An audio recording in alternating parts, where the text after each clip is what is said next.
தமிழ் புத்தாண்டு அன்னைக்கு இந்த கனி காணுதல் அப்படின்னு ஒரு சம்பிரதாயம் பண்ணுறாங்க இல்லையா? அதுலலாம் எனக்கு பெருசாக உடன்பாடு இல்லை. ஏன்னா நானுமே மேரேஜ் ஆன புதுசில் அதெல்லாம் பண்ணியிருக்கேன். ஆனால் அந்த வருடம் மட்டும் இல்லை, அடுத்தடுத்து தொடர்ந்து 5 வருஷமாக நான் நிறைய ஸ்ட்ரகிள்ஸ் தான் ஃபேஸ் பண்ணியிருக்கேன். உங்களுடைய வெல்த்து, ஹாப்பினஸ் இது எல்லாமே இந்த மாதிரி ரிச்சுவல் சம்மந்தப்பட்டது கிடையாது. அது உங்கள் கையிலையும் உங்கள் குடும்ப உறுப்பினர்கள் கையிலையும் தான் இருக்குது. அதை ஃபஸ்ட்டு புரிஞ்சுக்கோங்க.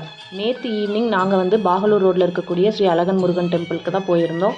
ஏற்கனவே இந்த கோயிலுக்கு போயிருக்கேன், நம்ம வீடியோஸ்லையுமே காமிச்சிருக்கேன். ஆனால் நேற்று வந்து சரியான கூட்டமாக இருந்துச்சு.